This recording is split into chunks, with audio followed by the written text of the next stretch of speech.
Okay, there we have it. It's done. Got a pretty decent weld. Yes, I had to do that 3 times, but for me that's okay. I hope it's gonna hold. What I can say is this thing is heavy as I'm actually gonna use this one, so I didn't bother to do a mirror finish. Either way, let's try it out.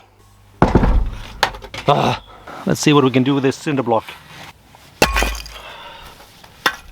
This is better if I hit it, not miss.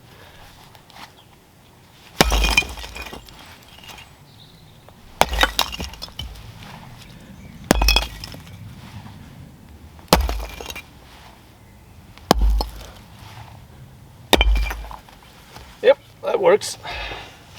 So if you enjoyed this little project, go ahead and check out this video as well. And if you haven't already, consider subscribing right over there.